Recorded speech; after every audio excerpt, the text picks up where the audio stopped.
네, 잠시 후 행복한 아침에서는 무너진 건강을 다시 세워주는 건강 리모델링이 준비되어 있습니다. 네, 오늘 건강 리모델링에서는요, 일교차가 심한 환절기 더욱 신경 써야 하는 혈관 건강 비법 준비했습니다. 저희는 광고 후에 돌아올게요.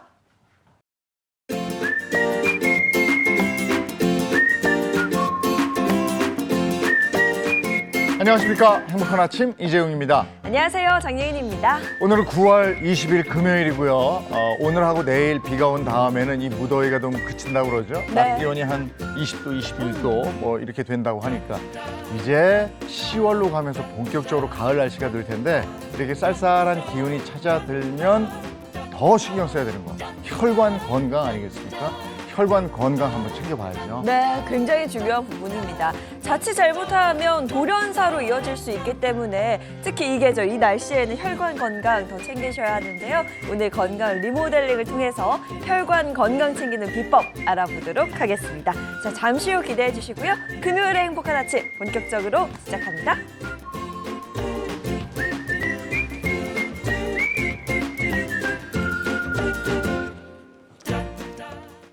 네, 화제 이슈를 발빠르게 전해드리는 모닝 브리핑부터 시작하겠습니다. 조현정 시사평론가와 함께합니다. 어서 오세요. 안녕하세요. 네, 첫 번째 이슈부터 전해주시죠. 네, 19일 금융권에 따르면 미국 연방준비제도는 기준금리를 기존 5.25%에서 5.5%였던 걸 4.75%에서 5%로 0.5%포인트를 내리는 빅컷을 단행했습니다. 일반적으로 중앙은행들이 금리를 내릴 때 0.25%포인트씩 내리거든요. 이것보다 큰 폭으로 인하하는 경우를 빅컷이라고 부르는데요. 미국이 오랜 기간 높은 금리를 유지했던 건 바로 물가 때문이었습니다. 그래서 이번 빅컷 단행은 물가를 잡기 위한 긴축 통화 정책에 사실상 마침표를 찍은 것으로 분석이 됩니다. 뿐만 아니라 연준은 올 연말까지 0.5%포인트 추가 인하를 예고했는데요. 이렇게 되면 금리는 내년에 0.1%포인트, 2026년은 0.5%포인트 더 낮아져서 2.75%에서 3% 범위로 떨어질 것으로 전망되고 있습니다. 네, 미국 연준의 빅컷 단행으로 한국은행의 10월 금리 인하에 대한 기대감이 좀 커지고 있는데요. 어떻게 보시는지? 네, 일단 이번에 미국이 이렇게 금리를 내리면서 한미 간의 금리 차, 격차가 줄어들었습니다. 또 금융당국도 우리나라 물가 상황 예의주시하고 있었는데요. 한국은행이 목표했던 그 물가 상승률 2%대에 부합합니다. 여건은 어느 정도 마련이 된 셈이죠. 그럼에도 불구하고 아직까지 고민을 하고 있는 건 바로 부동산과 가계 대출 때문입니다. 최근에 들썩이고 있는 집값 그리고 폭증하는 가계 대출로 인해서 이 금리 인하의 핵심 조건이라고 할 수 있는 금융 안정이 충족되지 않은 건데요. 한국부동산원에 따르면 9월 둘째 주 서울 아파트 매매 가격 25주째 상승세 이어가고 있습니다.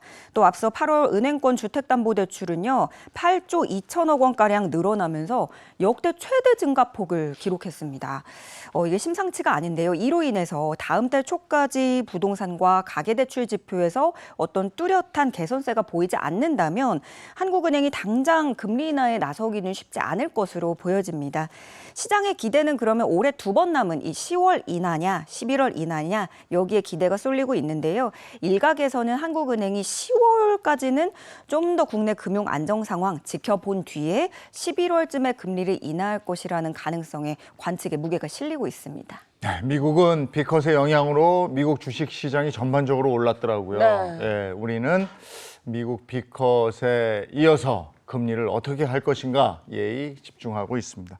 자, 다음 이슈 전해주시죠. 네, 63년간 서울 남산 케이블카를 독점 운영해온 민간 케이블카 운영업체가 서울시의 남산 곤돌라 설치 공사에 반기를 들고 법적 대응에 나섰다는 소식입니다. 서울시가 추진하는 남산 곤돌라는 서울 명동역에서 200m가량 떨어진 예장공원 하부 승강장과 남산 정상부까지 832m 구간을 오가면서 25대 곤돌라가 시간당 최대 1,600명을 태울 수 있는데요. 곤돌라 운영을 위해서는 남산에 높이 30m 이상의 철근 기둥을 설치해야 되거든요. 이를 위해서 서울시가 대상제 용도구역을 도시자연공원구역에서 도시계획시설공원으로 변경을 했습니다.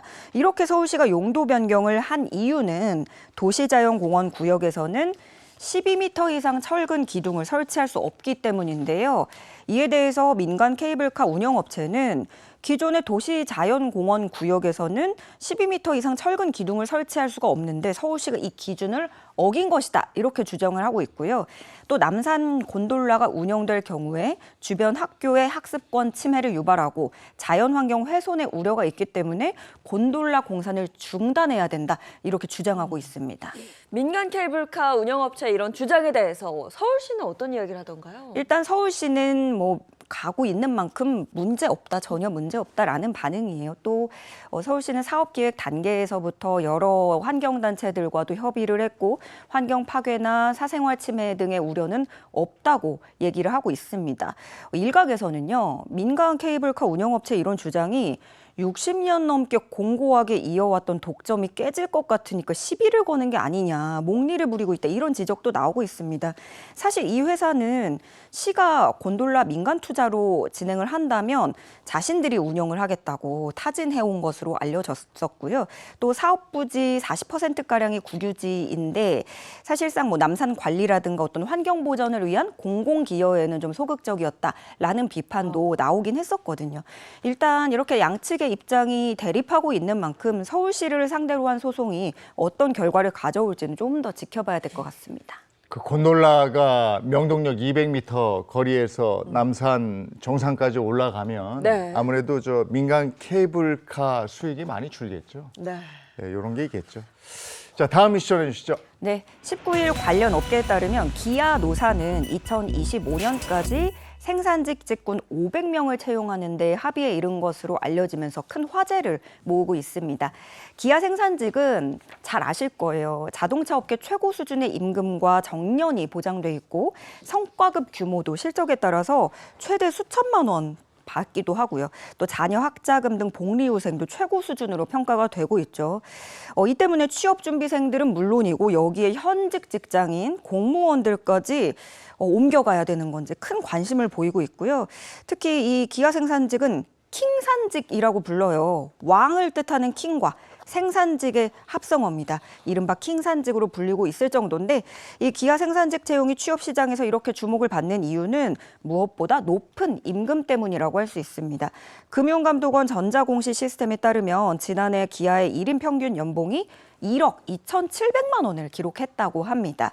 업계 최고 수준의 처우로 유명한 만큼 기아 생산직 입사는 그만큼 들어가기가 어렵죠. 예, 바늘구멍 뚫기라는 얘기가 나오고 있는데요. 최근 기아 생산직 경쟁률이 무려 500대 1이었다고 합니다.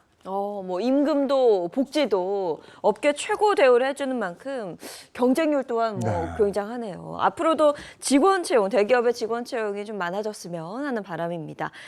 반면 해외에서 한국으로 돌아오는 청년도 늘어나고 있다고 하는데요. 그 이유가 임금 때문이라고요? 네, 도리어 해외로 나간 뒤 이제 한국의 임금이 더 높아서 오는 경우가 많은 것으로 나타나고 있어요.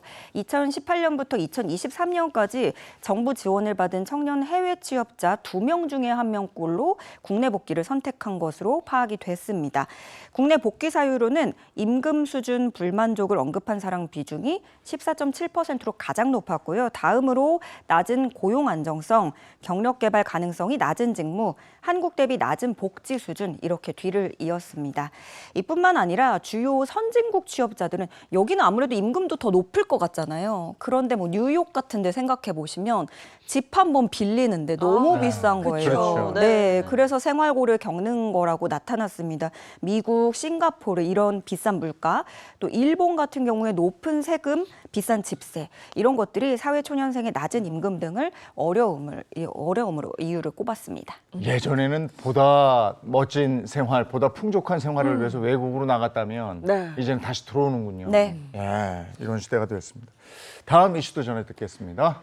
자신에게 인격 말살 수준의 폭행과 괴롭힘을 일삼았던 동창생을 살해한 10대가 실형을 받았습니다.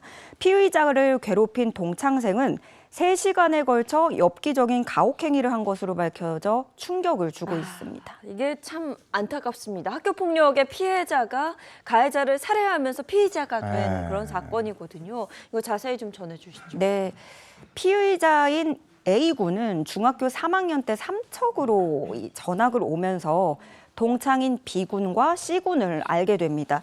이들은 학창 시절은 물론이고 졸업 이후에도 길에서 A군을 만나면 이유 없이 폭행을 하고 괴롭힌 겁니다. 사건이 발생한 지난 4월 13일에도 A군이 사는 아파트에 이 B군과 C군이 갑작스럽게 찾아오는데요. 일회용 면도기와 가위로 A군의 머리카락을 강제로 자른 것뿐만이 아니라 성기와 음모부터 귀, 눈썹까지 구석구석 라이터불로 지지기도 했습니다. 심지어 B군은 A군에게 자유행위를 시키고 면봉과 바둑알 등을 항문에 넣으라고도 지시를 했는데요. 이걸 이행하지 않으면 빗자루와 쓰레받기 등으로 마구 때려서 A군이 이런 지시를 따를 수밖에 없었다고 합니다. 제가 아침부터 이런 묘사를 여러분 앞에서 하는 게 맞나 고민이 좀 있었는데요. 있는 그대로 좀 전해드리고 싶었고요. 함께 있던 C군은 이걸 휴대전화로 촬영을 합니다. 이렇게 엽기적인 괴롭힘은 3시간 넘게 이어집니다. B군이 옆방에서 매트리스를 가지고 오라고 하자 그 순간 A군은 매트리스가 아니라 집 주방에 있던 흉기를 가져와서 B군을 찔러 살해했습니다. 자, 지금 우리 조현정 시사평론가가 이렇게 구체적으로 묘사한 것은 그 끔찍했던 그 상황을 한번 생각하게 해준 거예요. 듣기만 해도 정말 끔찍합니다. 자, 재판부는 어떻게 판단했을까요? 우선 이 재판에 넘겨진 A군, 여기선 피의자죠. 피의자 A군은 살인의 고의성을 부인했습니다. 사건 당시에 상당한 양의 소주를 마시고 신경정신과 처방약을 복용한 상태였다면서 심신상실 등을 주장을 했는데요. 하지만 재판부는 괴롭힘을 당한 경위라든가 그때 상황, 배경 이런 것들을 비교적 상세하고 구체적으로 기술을 하고 기억하고 있기 때문에 변별 능력을 결여했다고 보기 어렵다고 판단했습니다. 네, 심신미약 그 점은 인정받지 못했다 하더라도 저희가 앞서 다 들었잖아요. 어떻게 폭행을 당했고 괴롭힘을 당했는지 그 부분은 좀 참작 사유가 되지 않을까 싶은데. 네, 재판부도 어느 정도 이를 고려를 했어요. 재판부도 피고인 A군이 사건 이전부터 지속적인 괴롭힘을 당했음에도 불구하고 그러니까 형사 고소를 하는 등 문제 제기를 했는데도 이런 괴롭힘 행위를 제지할 만한 조치를 받지 못한 점 등을 고려했습니다.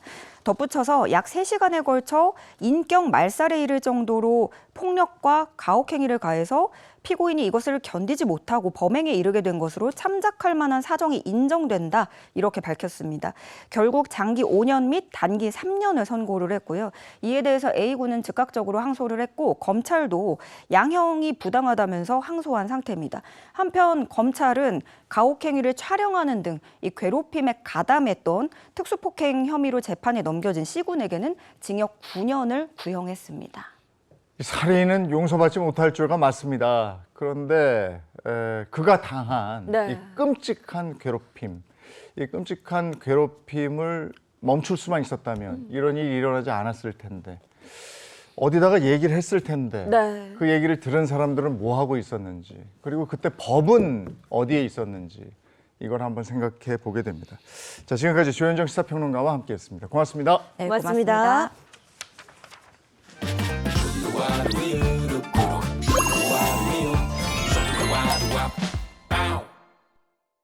건강한 생활 방식 굉장히 중요하죠. 근데 최근에 건강한 생활 방식이 내가 유전적으로 가지고 있는 수명의 손실을 줄일 수 있다. 이런 연구 결과가 있었네요. 네, 그렇다면 오늘 이 코너에 더욱 집중을 해봐야 할 것 같습니다. 올바른 건강 정보와 함께 쉽고 또 간단한 또 건강한 건강 습관까지 전해드리는 닥터하우스 바로 보겠습니다.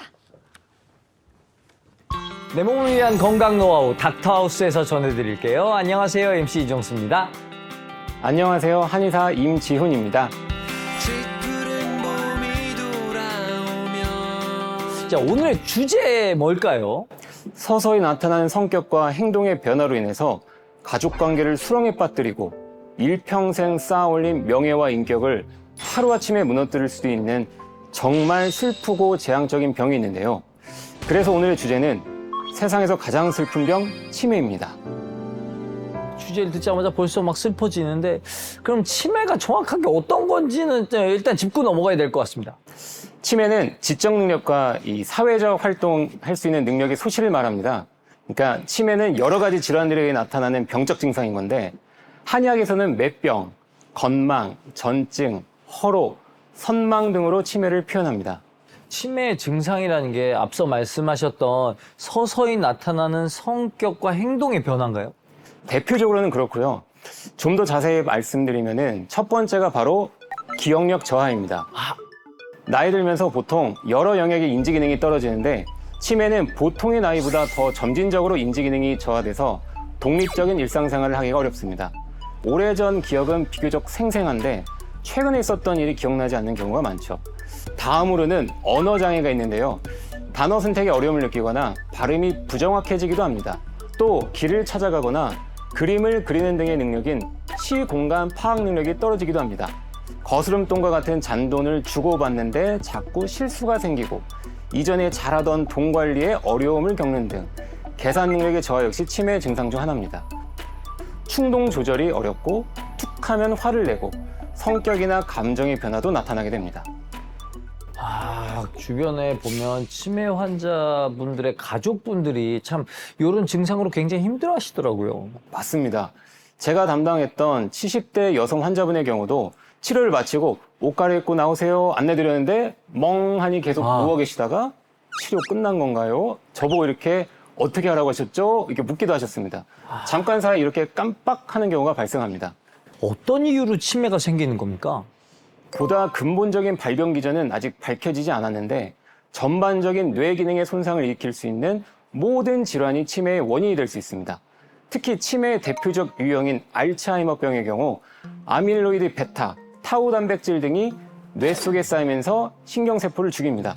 원래는 이렇게 뇌혈관이 깨끗했었는데 점차 단백질 찌꺼기가 쌓이면서 이런 모습으로 바뀌게 되죠. 이런 독성 물질을 형성하여 혈관 내에 침착하고 뇌혈류의 흐름을 막으면서 발병하는 것으로 알려져 있습니다.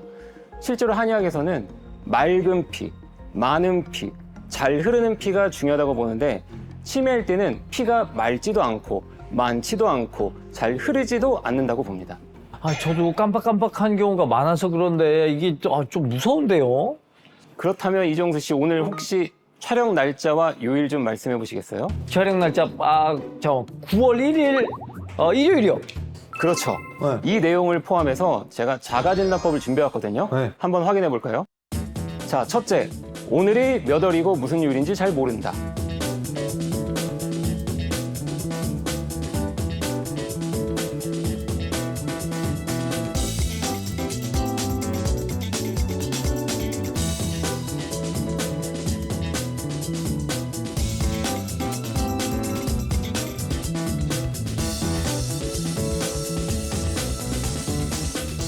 총 몇 개신가요? 저는 3개입니다. 다행이네요. 왜냐하면 지금까지 총 15가지 질문을 드렸는데 이 중 6개 이상 항목에 해당하는 경우 치매가 의심되며 보다 정확한 검사가 필요하겠습니다. 사실 많은 분들이 치매를 불치병으로 하시지만 초기에 정확한 진단을 통해 알맞은 치료를 진행한다면 충분히 극복할 수 있는 병이기도 합니다. 그럼 치매는 어떤 식으로 치료할 수 있습니까? 피가 잘 흐르게 하기 위해서는 머리 쪽으로 흐르는 경락적 혈자리, 즉 스위치를 자극하는 침치료가 있고요. 살갗을 태워서 이종 단백질을 만들어서 흡수시켜서 머리로 또 잘 흐르게 하는 뜸치료도 있습니다. 어깨와 목 부분에서 어혈이라고 하는 단백질 찌꺼기를 뽑아내는 그런 부항치료도 해주셔야 하고 딱딱해진 근육에 눌려있는 혈관과 신경을 회복시키고 뇌 혈류량을 늘려주는 근막 이완술인 추나치료도 진행할 수 있습니다.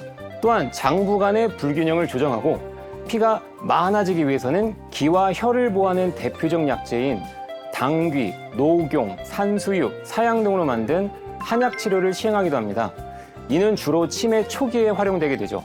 마지막으로 치매 예방법도 좀 알았으면 좋겠습니다.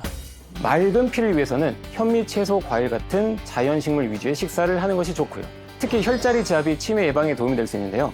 목젖 옆에 3cm, 여기 보면은 경동맥이 뜁니다. 그 바로 붙어있는 근육이 있어요. 이렇게 지그시 잡아볼게요. 이렇게 살짝 지그시 잡으시고 고개를 돌려줍니다. 이 정도로만 해줘도 뇌혈류량이 늘어나게 되죠. 야, 좋습니다. 이거 집에서 한번 해보시면 좋을 것 같고요. 오늘 치매 예방법, 치료법, 정책까지 잘 알려주신 임지훈 선생님 고맙습니다. 고맙습니다.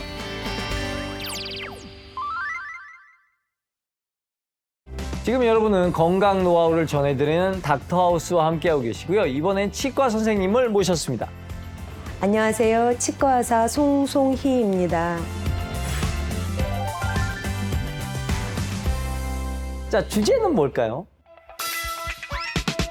어쩌다 마주친 그대 모습에 내 마음을 빼앗겨버렸네. 지금 들리는 이 노래 제목처럼 우리는 어쩌다 마주친 사건이나 사고, 각종 질병 혹은 노화로 인해 갑자기 치아를 잃기도 하는데요. 그래서 이번 주제는 어느 날 갑자기 앞니 상실입니다. 앞니 상실. 이거는 굉장히 상심이 클 것 같아요. 맞아요. 특히 영구치의 경우 자연적인 회복이나 복구가 매우 어렵기 때문에 실제로 상심이 큽니다. 더군다나 어금니는 외쪽으로 드러나는 부분이 크지 않지만 앞니에서 상실이 발생하는 경우에는 심미적인 부분에서도 자신감을 하락시킬 수 있어요. 또 발음이 세기도 하고 저작 기능을 수행하는 과정에서 많은 불편함을 초래할 수 있죠. 제가 담당하던 한 20대 남성 환자분의 경우 축구하다가 공에 맞아서 치아가 뿌리와 잇몸 연결부에서 부러져 버린 겁니다. 신경치료를 통해 통증은 없앴는데 대화할 때마다 계속 입을 가리고 하셔야 했고 치료받고자 저를 찾아오셨다고 했고요. 또 다른 30대 남성 환자분의 경우를 보면 외국인이셨는데 그런데 이분이 모델이셨어요. 오래전에 브릿지라고 하죠. 그 보철 치료를 하셨는데 오래되다 보니까 내부에서 2차 우식이 생겨서 조금씩 썩은 거죠. 당장 촬영인데 이가 없으니까 너무 황당해서 부랴부랴 저를 찾아오셨다고 합니다.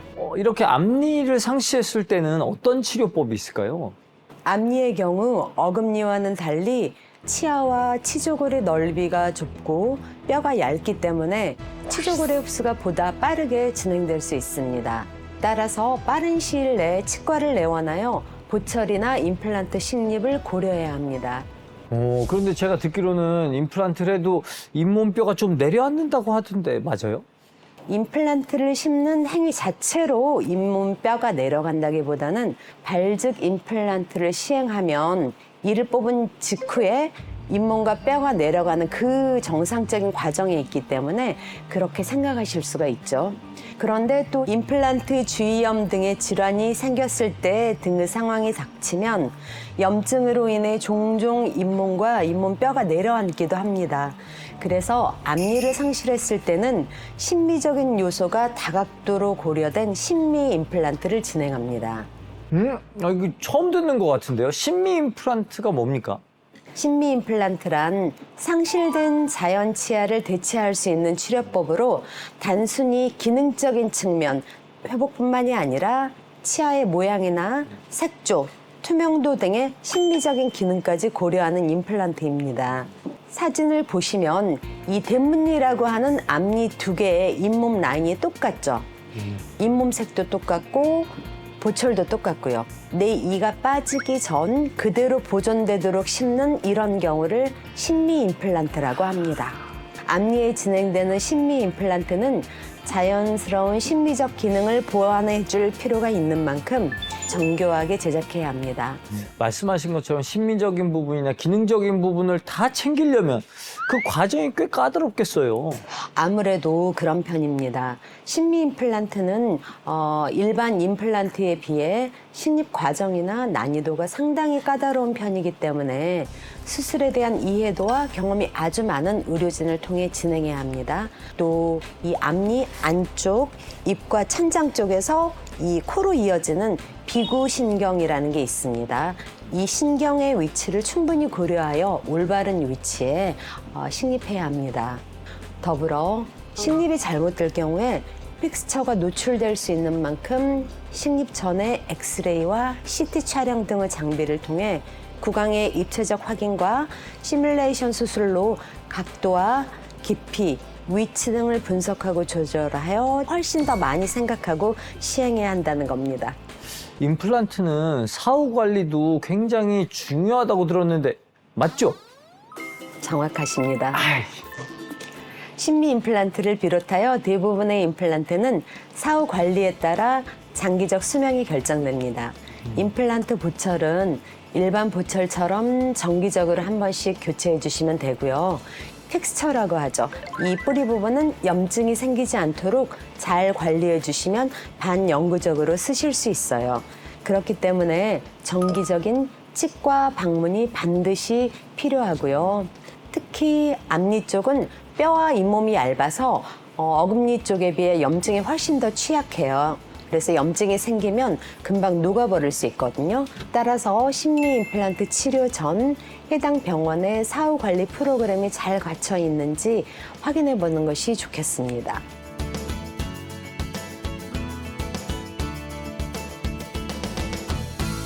오늘 앞니 상실부터 치료법, 예방법까지 알려주신 송송희 선생님 고맙습니다. 고맙습니다. 네, 다음 이 시간에도 알찬 정보로 다시 돌아오도록 하겠습니다. 지금까지 닥터하우스 MC 이정수였습니다.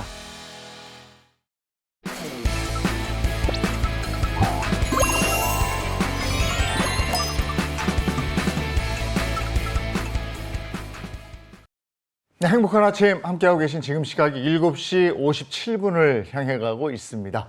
자, 이제 본격적으로 건강 챙길 텐데요. 오늘 건강 얘기는 우리 무너진 건강을 다시 살려주는 건강 리모델링으로 준비를 해놨습니다. 네, 가장 먼저 금요일에 행복한 아침을 새롭게 열어주실 주치의 선생님들부터 소개해드리겠습니다. 이동엽 신경외과 전문의, 또 민혜영 가정의학과 전문의입니다. 안녕하세요. 어서 오세요. 어서 오세요. 네, 반갑습니다. 그리고 이경훈 심장내과 전문의와 금요일의 행복한 아침을 더욱 유쾌하게 만들어줄 개그우먼 이희경 씨 모셨습니다. 안녕하세요. 네, 반갑습니다. 반갑습니다. 자, 우리 행복한 아침과 함께하는 소감을 이동엽 선생님부터 한 말씀 해주시죠. 야, 첫바따로 말씀을 드려서 부담스러운데요. 떨리겠어. 네네. 처음 초대됐고요. 초대해 주셔서 너무 감사드립니다. 부족한 소견이지만 여러분의 건강 행복을 위해서 리모델링을 위해서 최선을 다하겠습니다. 감사합니다. 네. 오. 네, 민혜연 선생님.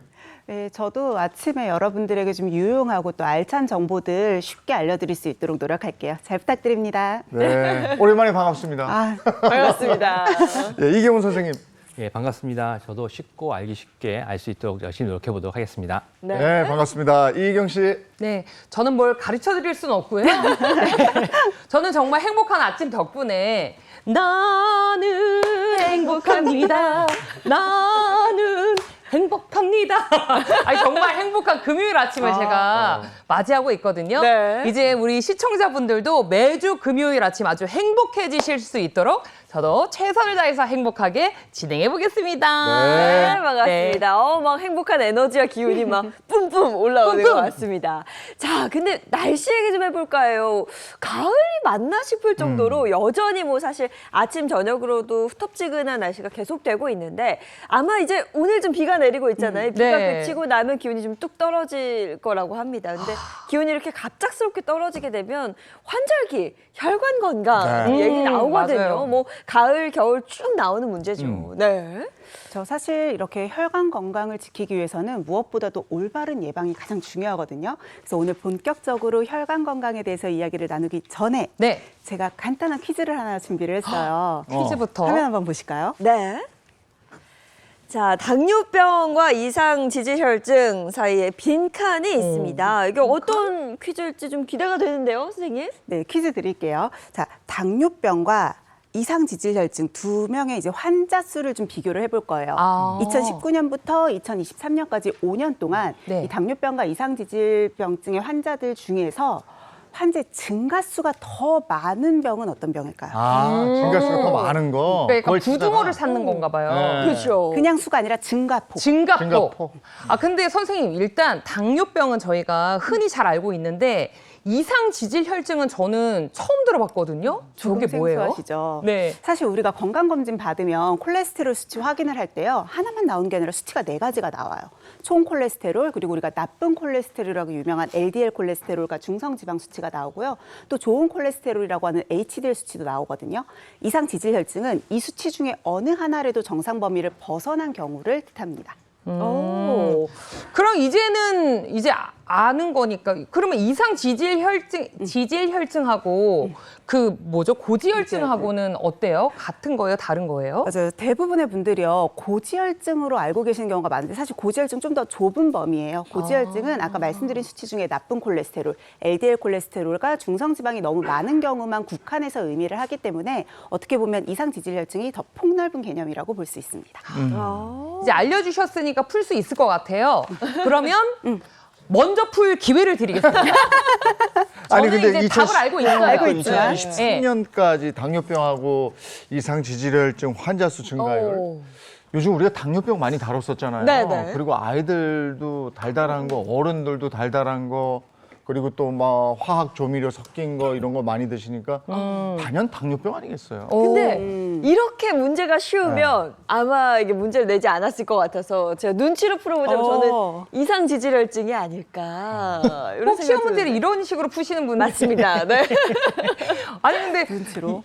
이런 식으로 되면은 저는 두 분의 의견을 종합해서 숟가락만 얹으려고 그랬는데 1대1이 나와버리니까 저는 당뇨병으로 하겠습니다. 요즘에 단 음식들이 너무 많아요.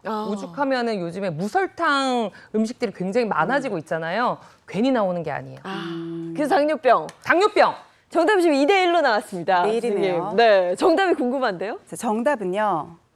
한 분 맞추셨어요. 이상 지질혈증의 증가율이 훨씬 더 높습니다. 그래요? 이상지질 혈증이요? 어떤 내용이에요? 그래프를 좀 보면서 자세하게 설명을 드릴게요. 그래프 함께 보시면요.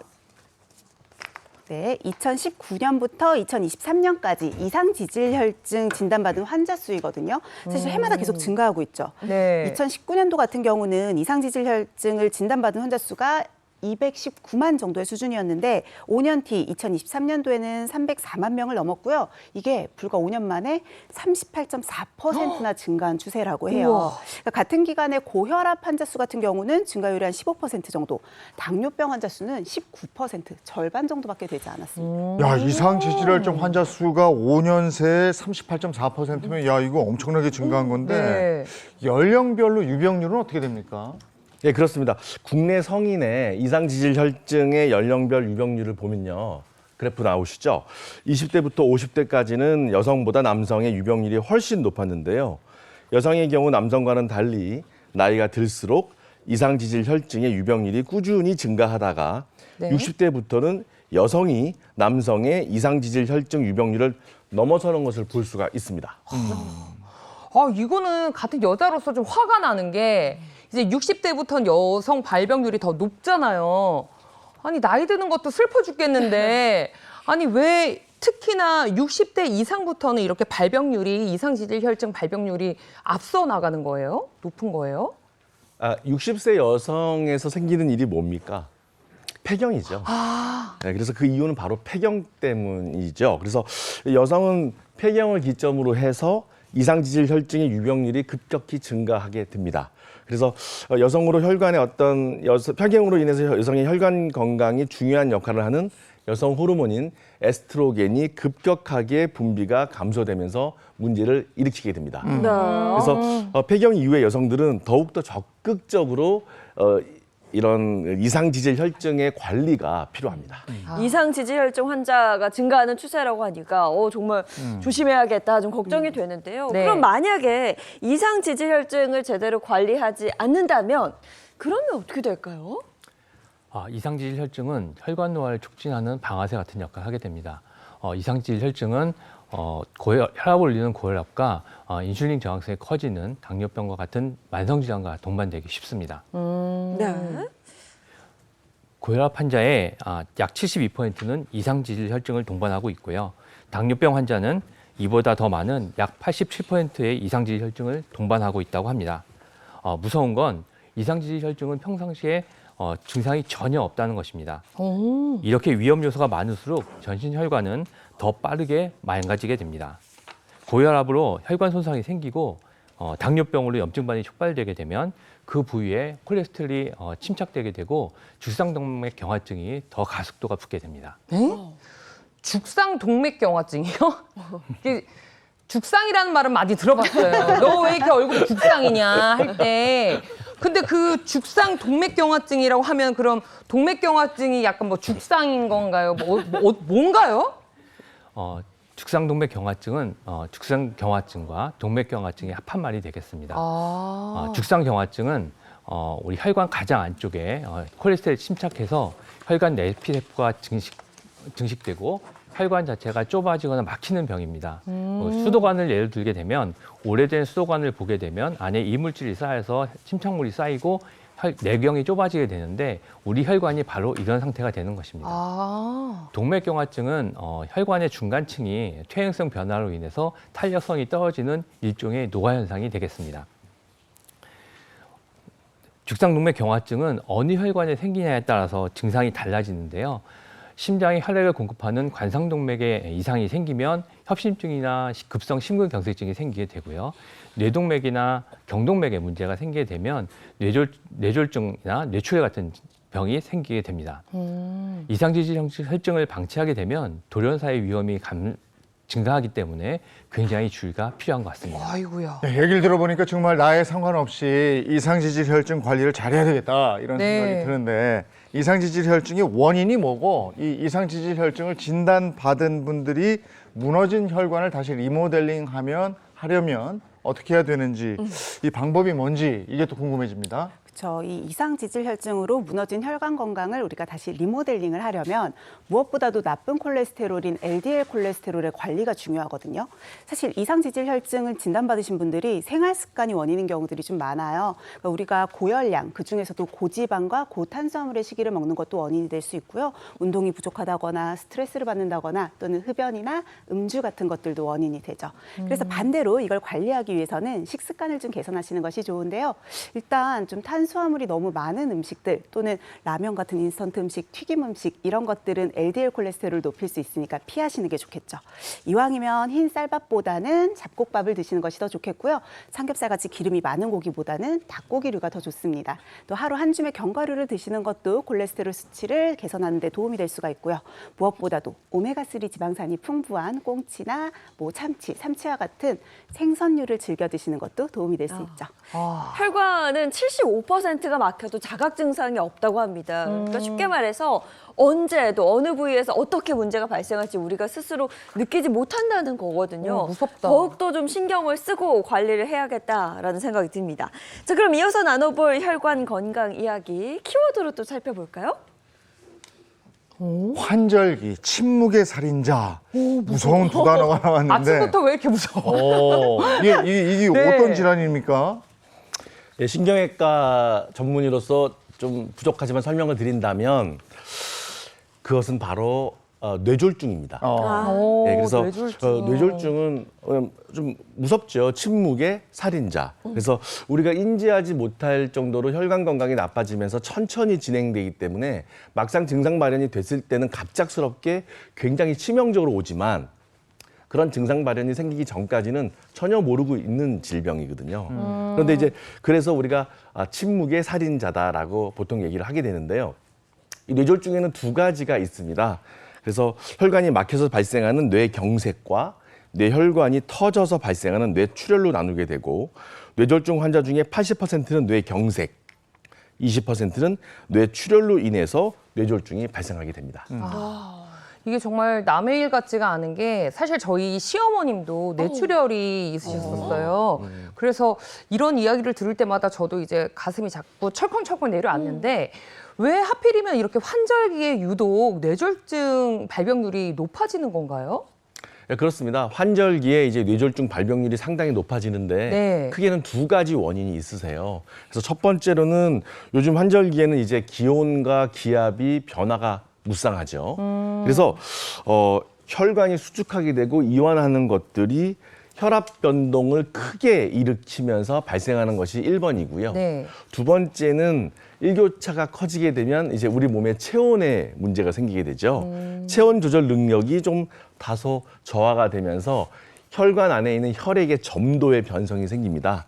따라서 이 말이 무슨 말씀이냐면 혈액이 좀 끈적끈적해진다는 말씀인데요. 네. 이렇게 끈적끈적해진 혈액이 혈전을 일으키게 되죠. 네. 그래서 혈관 속에 피가 굳어지는 혈전을 일으키기 때문에 뇌졸중을 일으키게 되는 겁니다. 자, 관련해서 이야기를 조금 더 들어보고 싶은데요. 일교차로 인한 급성 뇌졸중 위험성이 좀 궁금합니다. 이경훈 선생님. 예, 일교차가 1도 높아질수록 급성 뇌졸중의 위험성이 2.4% 정도 증가한다고 알려져 있고요. 특히 65세 이상 환자에 있어서는 2.7% 증가한다고 합니다. 하지만 이게 일교차가 10도 이상이 되면 뇌졸중의 위험이 20에서 30% 정도 증가한 셈인 거기 때문에 고혈압, 당뇨병, 비만 등을 진단받은 환자들은 뇌졸중 위험이 일반인에 비해서 최대 5배까지 높아지는 경우가 있습니다. 네. 근데 사실 우리가 뇌졸중 하면 그 골든타임 이야기를 가장 많이 하는데 뭐 3시간 안에 가야 한다. 또 누구는 뭐 4시간 30분 안에 가야 한다. 뭐 이렇게 얘기가 많아요. 맞아요. 좀 궁금합니다. 정확한 그 골든타임은 언제일까요? 예, 사실 우리 몸에서 좀 회복이 좀 잘 되는 기관이 있고 잘 되지 않는 기관이 있는데 한번 손상받으면 회복이 잘 안 되는 기관이 바로 뇌예요. 그래서 사실 리모델링이 어려워요. 어려운데 그래서 그렇기 때문에 골든타임의 중요성이 부각이 되는 거고 적절한 치료를 받을 수 있는 골든타임을 놓치게 되면 환자의 상태라든지 또는 이것이 뇌경색이냐 출혈이냐에 따라서 완전히 치료 예후가 달라지게 되는 겁니다. 네. 근데 이게 또 중요한 부분이 제가 알기로는 환자의 상태에 따라서 그리고 뇌경색이냐 뇌출혈이냐에 따라서 골든타임이 다를 수 있다는 뭐 이 부분인 거죠. 저는 근데 이 얘기가 너무 좀 신기했던 게 같은 뇌니까 저는 골든타임도 똑같을 줄 알았거든요. 네. 근데 이게 좀 다른가 봐요, 선생님. 네, 그렇습니다. 뇌경색의 경우는 증상 발생 후에 3시간에서 최대한 4시간 30분 이내에 병원에 도착하셔서 막힌 혈관을 다시 열어주는 혈전용해 치료제가 있습니다. 그 적절한 치료제를 고려할 수가 있는 거고요. 하지만 이 시간을 넘어가기 시작하면 혈전용해제를 주입을 해도 발생했던 혈전이 잘 녹아지지가 않아요. 오히려 혈전용해제의 부작용도 있습니다. 따라서 뇌나 다른 장기에서 출혈이 발생할 수 있는 가능성이 커지면서 여러 가지 치료의 어떤 위험 수준에 갈 수가 있기 때문에 4시간 반 골든타임은 굉장히 중요합니다. 그러니까 뇌경색 증상이 있을 경우에는 최대한 이제 빨리 병원에 가야 하지만 그러니까 최대 4시간 30분을 넘기지 않는 것이 가장 좋다. 뭐 이런 말씀이시네요. 그러면 뇌출혈은요? 그렇습니다. 뇌출혈은 이제 폭발하듯이 혈관이 터진 거죠. 네. 그래서 조금 더 지켜야 됩니다. 그래서 뇌출혈은 어떤 뇌경색에 비해서 사망률이 약 2배 가량 높아서 응급수술, 즉 개두술이라고 머리를 여는 수술이죠. 개두술이 필요한 경우가 있고 그래서 골든타임 또한 더 엄격하게 적용이 되고 있습니다. 이 뇌출혈의 경우에는 약 출혈의 그 위치와 어떤 양상이나 어떤 환자 증상에 따라서 치료 방법이 굉장히 다양하게 돼요. 그래서 출혈량이 적으면 저절로 흡수되는 경우도 있습니다. 그래서 내과적인 처치만으로도 뇌출혈이 해결되는 경우가 있지만 출혈량이 많다든지 혈관 촬영에서 수술적 치료가 필요한 문제가 발생되면 고인피를 속히 제거하는 개두술 및 혈종 제거술이 필요한 경우가 있습니다. 네. 그래서 이렇게 검사 결과 내과적 치료에 적용이 가능한지 또는 골든타임이 좀 길어질 수가 있고 그래서 연구의 결과에 따르면 최대 72시간까지 치료 시도 가능한 케이스가 있다고 보고되고 있고요. 예, 그렇다고 하더라도 뇌졸중 절반 또는 그 이상이 응급수술이 필요한 경우가 있고 생명과 직결된 질환이기 때문에 경증의 뇌졸중 환자가 발생하게 되면 119에 연락하시고 속히 응급실로 가시는 것이 원칙입니다. 자, 그러면 이번에는 그 혈관 건강이 무너졌는데 새롭게 리모델링한 분이 있어요. 근데 그 전에 혈관 건강에 문제가 생겼을 때 문진표 작성한 게 있거든요. 네네. 그걸 먼저 보고 한번 얘기를 나눠보도록 하겠습니다. 네, 건강 리모델링 문진표 한번 보겠습니다. 이름 신유진, 나이는 54세입니다. 폭식과 인스턴트 냉동식품 위주의 불규칙한 식습관. 자, 수면 시간도 중요할 텐데요. 평균 5시간으로 불규칙했고요. 운동 시간 제일 긴가요? 주 0회. 자, 가족력, 뇌동맥류, 기타 병력은 고혈압, 오금 물혹, 갑상샘 저하증입니다. 오늘 주인공 그 신유진 씨가 직접 작성을 해준 문진표를 살펴봤는데요. 네. 그 좀 문제가 있어 보입니다. 그렇죠? 사실은 네. 이게 저의 이야기 같다라는 생각이 들었어요. 이게 제가 지금 이게 20kg 정도 감량을 한 거거든요. 근데 감량 전에 제가 딱 이랬어요. 폭식, 인스턴트, 냉동식품 진짜 많이 먹었고, 그리고 운동 당연히 뭐 거의 못했었고, 그러다가 저도 이제 생활 습관을 좀 많이 바꿔나가면서 체중도 많이 감량이 됐었던 것 같거든요. 근데 남들 같지 않아요. 네. 아니 근데 수면 시간이 굉장히 적어요. 네. 5시간 자는데 수면 시간도 또 규칙적이지 않다는 거 아니에요? 불규칙하게 주무셨다. 네. 이건 뭐 혈관 건강에 안 좋은 영향을 미칠 수밖에 없었겠네요.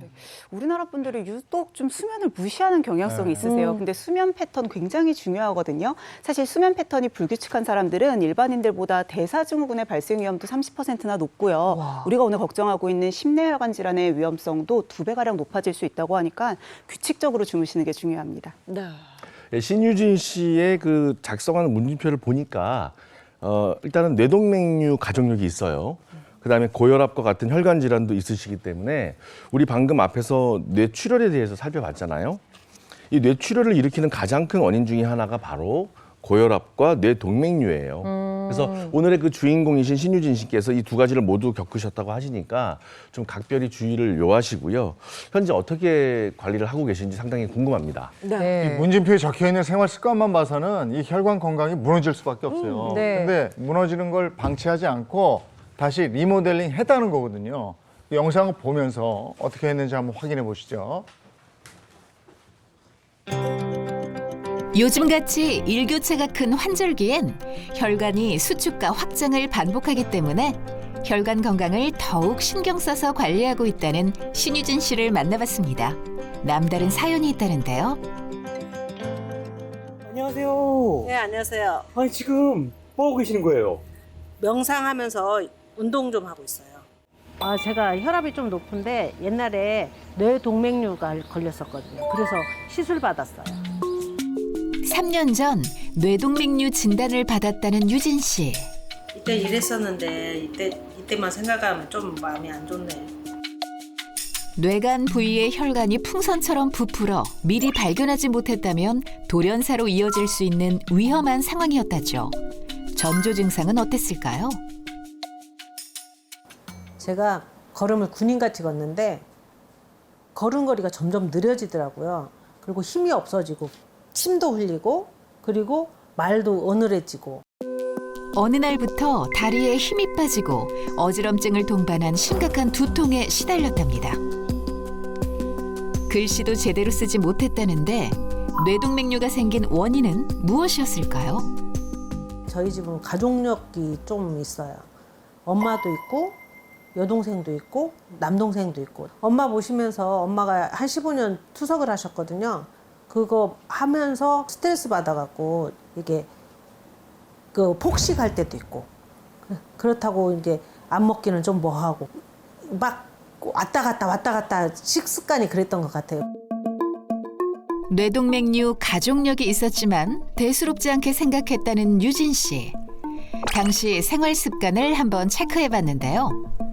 혈관 건강이 무너질 수밖에 없었다는 과거 식습관은 구체적으로 어땠을까요?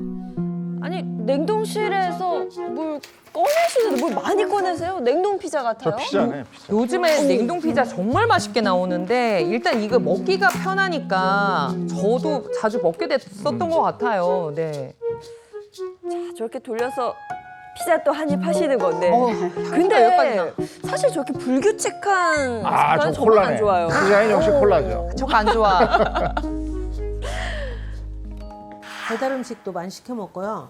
냉동 음식도 많이 먹고 맵고 짜고 그렇게 많이 먹었어요. 안 먹을 때는 아예 안 먹고 먹을 때는 폭식하고 애들이 있으니까 애들 먹는 것도 또 이렇게 안 먹으면 또 지네들 먹지 말고 내가 먹어버리고 막 이런 식이었어요.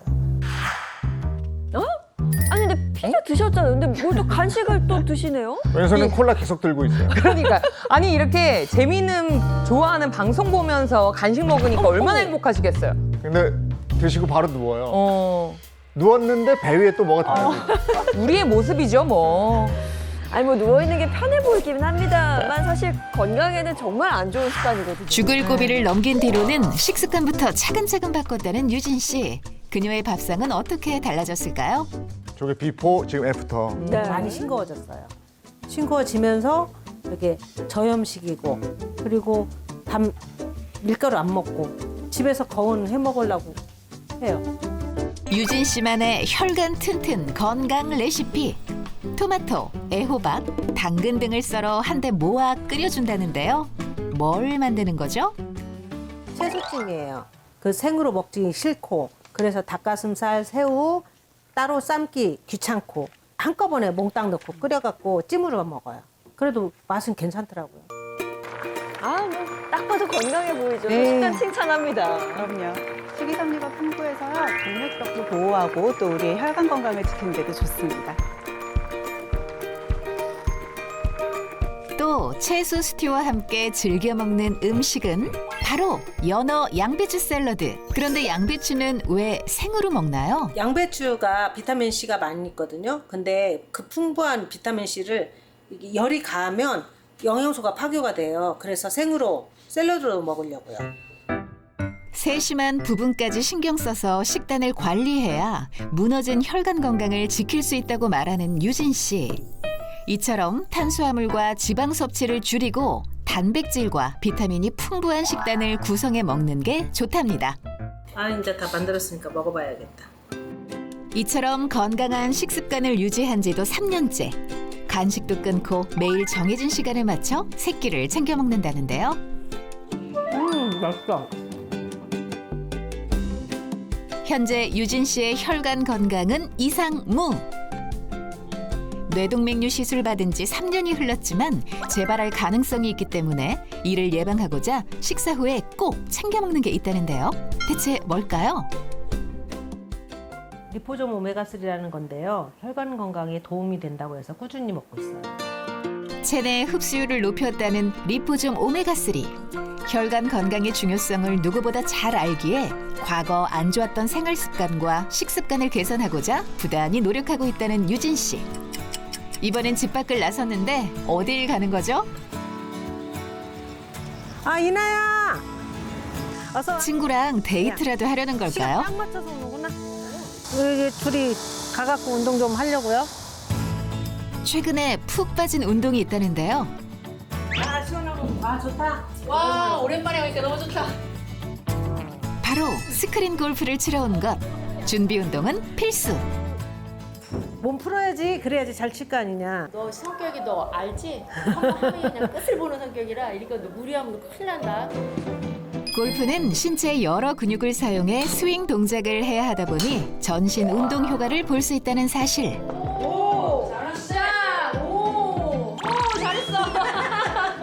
혈관을 튼튼하게 하려면 근육들이 좀 자라야 되고 좀 튼튼해져야겠더라고요. 요거를 하게 되면 팔도 많이 움직이게 되고 허리도 많이 틀게 되고 자세를 잡으려면 허벅지에 힘이 들어가야 되니까 그런 것들이 좋더라고요. 맨날 거기서. 어떤 운동이든 꾸준히 하는 게 좋은 법. 스트레스 좀 풀었어? 그렇지. 당연한 거 아니야? 야, 공 한번 때려봐. 미운 얼굴이 싹 날아가잖아. 내가 요새 건강템 먹고 있는 거거든? 너도 먹어봐. 뭔데? 하나 먹는 거거든? 먹어봐. 지난날의 아픔은 잊고 혈관 건강 전도사로서 제2의 인생을 살고 있는 유진 씨. 우리 나이 때 혈관 관리가 중요하니까 앞으로 열심히 운동하고 혈관 관리 더해서 더 건강한 모습으로 활기차게 살겠어요. 파이팅! 환절기 적신호가 켜지기 쉬운 혈관 건강. 나는 괜찮겠지 하고 넘어가지 말고 미리미리 혈관 건강을 지켜보세요. 네. 자, 해서 계속해서 이야기를 좀 나눠보려고 하는데요. 네네. 이게 참 무너진 혈관을 되찾은 이 맞아요. 주인공의 비법에 대해서 좀 들어보니까 확실히 좀 이해가 가는 것 같습니다. 근데 고생을 그렇게 했는데 지금은 완전히 달라진 식습관 덕분에 이거를 극복을 하셨다는 거고. 근데 제가 영상을 쭉 보니까 가장 중요한 비법 중에 하나가 오메가3가 아닐까? 맞아요. 네, 이런 생각이 좀 들었습니다. 이 건강 리모델링 비법이 아마 필수 영양소라고도 할 수 있죠. 오메가3라고 보이는데요. 오메가3는 사실 필수 지방산이라 우리 몸에 꼭 필요하지만 우리 몸에서는 스스로 합성이 되지 않거든요. 그래서 반드시 외부로부터 충분하게 보충을 해주셔야 합니다. 근데 특히나 유진 씨가 오메가3를 더 잘 챙겨 먹은 이유가 저는 있다고 보여져요. 왜냐하면 우리가 보통 혈관 안에 있는 피떡, 혈전에 대한 이야기 많이 하잖아요. 네. 오메가3는 실제로 뇌졸중의 원인이 될 수 있는 이 혈전을 예방하는 효과가 있거든요. 실제로 한 연구에서 혈전으로 인해 혈관이 좁아진 환자에게 9개월 동안 오메가3를 복용시켰을 때 혈전이 42%나 감소했다는 연구 결과도 있었습니다. 그 오메가3는 등푸른 생선이나 아니면 뭐 견과류에 많이 함유가 되어 있는 걸로 저는 알고 있는데요. 오메가3의 주요 성분은 뭘까요? 오메가3의 주요 성분은 DHA인데요. DHA는 세포막과 신경계통의 주요 구성 성분이 됩니다. 이 DHA는 신경세포 사이에 연결 도와주기 때문에 공부하는 아이들뿐만 아니라 뇌 노화를 걱정하는 유진 씨 같은 경우에도 도움이 된다고 볼 수 있겠습니다. 쉽게 얘기하면 뇌 DHA가 풍부하면 뇌 노화를 늦출 수 있고요. 반대로 DHA가 부족하면 노화를 촉진시킬 수도 있다라는 거죠. 실제로 한 연구에서 65세 이상의 성인들을 7년 동안 추적 관찰해봤는데요. 오메가3가 풍부한 식품을 주 1회 꾸준히 섭취를 했을 때 알츠하이머의 발생 위험이 35% 감소한다는 결과가 나왔습니다. 네, 그렇습니다. 평균 연령 76세 노인을 대상으로 9년간 추적 연구를 길게 한 연구가 있거든요.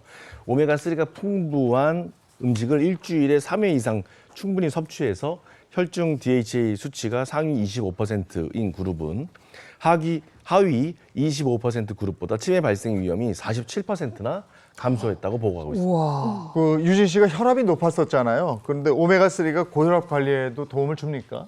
네, 맞습니다. 고혈압을 동반한 투석 환자에게 오메가3를 2개월간 매일 복용했더니 혈압이 낮았다는 보고가 있습니다.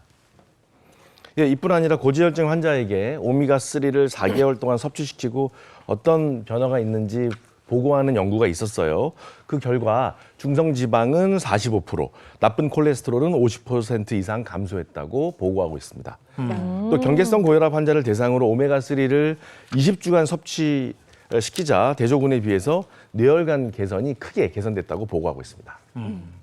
우리 몸에 좋은 불포화 지방산인 오메가3를 착한 지방 이렇게 부르고 그게 네. 고기 먹을 때 있잖아요. 그 하얗게 나오는 거.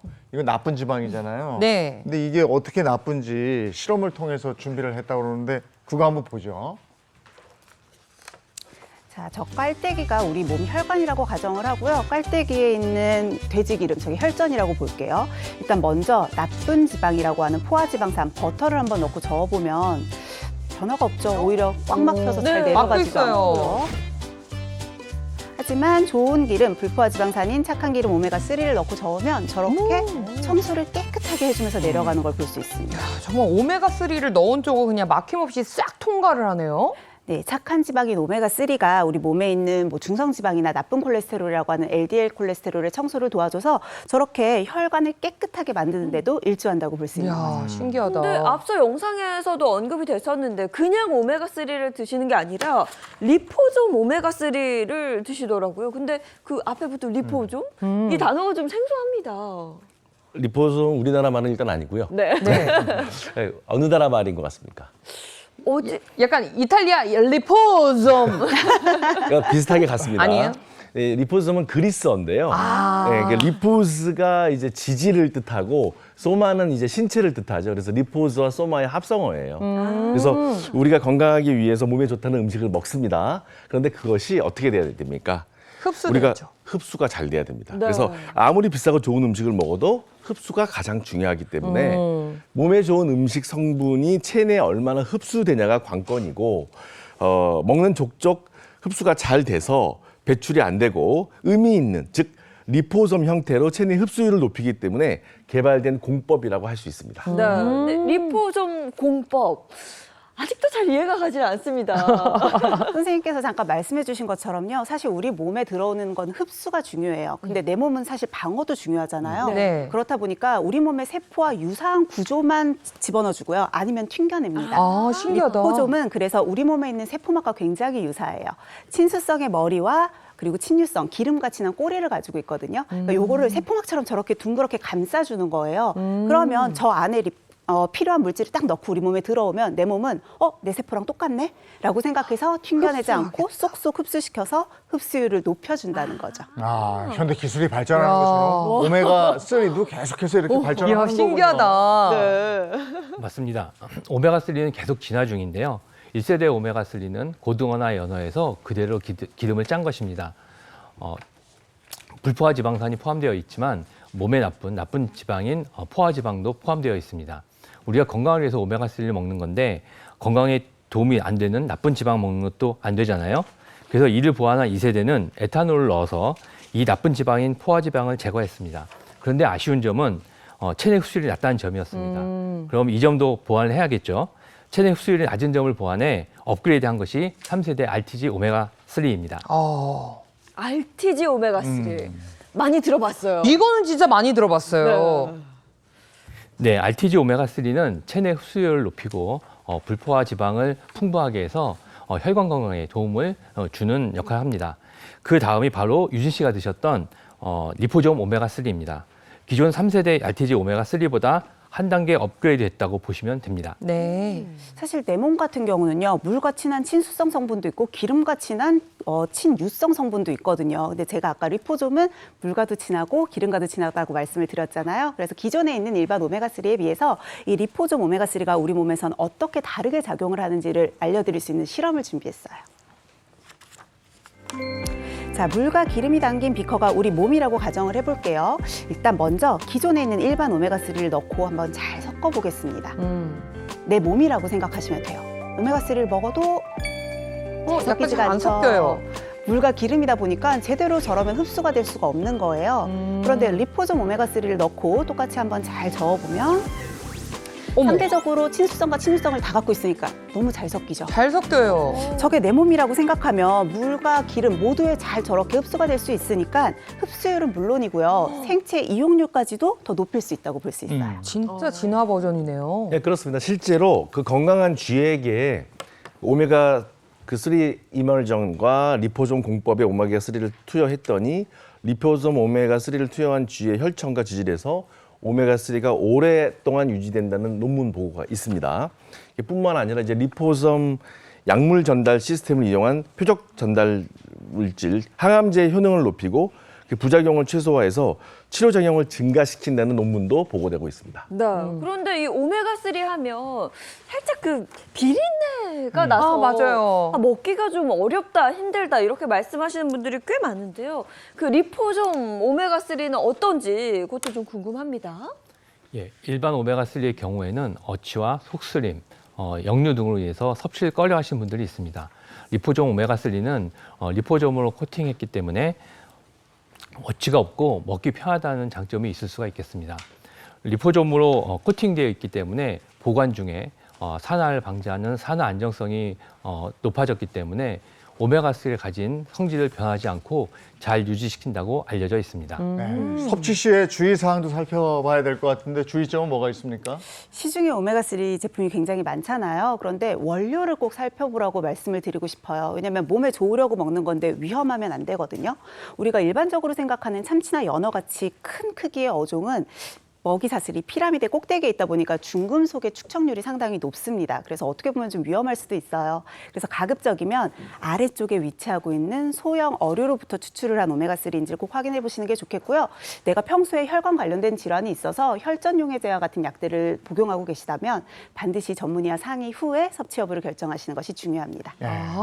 아까 우리가 화면을 보니까 네. 냉동 피자 우리도 많이 먹는 거잖아요. 너무 냉동 좋아하죠. 피자뿐이 아니고 피자, 햄버거 네. 거기다가 이제 콜라 한 잔 하면 또 기가 막히잖아요. 진짜 천국이 거기 있잖아요. 근데 이거 먹으면 혈관 건강에 왜 안 좋게 되는 거예요, 선생님? 아까 말씀한 것처럼 콜레스테롤 같은 게 많이 쌓이기 때문에 이런 것들이 죽상동맥 경화증을 더 촉진시켜서 더 안 좋게 만들 수가 있습니다. 이걸 우리가 트랜스 지방 뭐 이러는 거죠? 맞아요. 사실 가공이 한 번 돼서 트랜스 지방산이라고 하는 애들은 포화지방, 불포화지방산이랑도 좀 다른데 몸에서 잘 나가질 않습니다. 네. 게다가 피자에 뭐가 많죠? 밀가루잖아요. 네. 탄수화물이 많으면 여러분들 피 안에서 중성지방이 늘어나면서 혈액이 더 끈적끈적해질 수도 있어요. 반드시 네. 주의하셔야 합니다. 근데 아까 보니까 탄산음료 막 드시다가 네. 그다음에 이제 비포였다가 애프터에서는 채소찜 해서 뭐 이런 거 드셨잖아요. 근데 그것도 네. 맛있어 보이긴 했어요. 근데. 아니 근데 우리가 피자하고 채소찜 어쨌든 우리 건강을 위해서는 네. 우리가 흔히 먹는 걸 좀 바꿔봐야 되겠다, 개선해봐야 되겠다 이런 생각이 들어요. 맞습니다. 사실 뭐 탄산음료 같은 경우에도 과당이 너무 많잖아요. 네. 그러니까 뭐 날씨 좀 덥고 이럴 때는 꼭 얼음에 탄산수를 막 벌컥벌컥 마시는데 네. 사실 그럴 때는 차라리 미지근한 물 한 잔이 건강에 훨씬 더 좋다고 합니다. 뭐 피자하고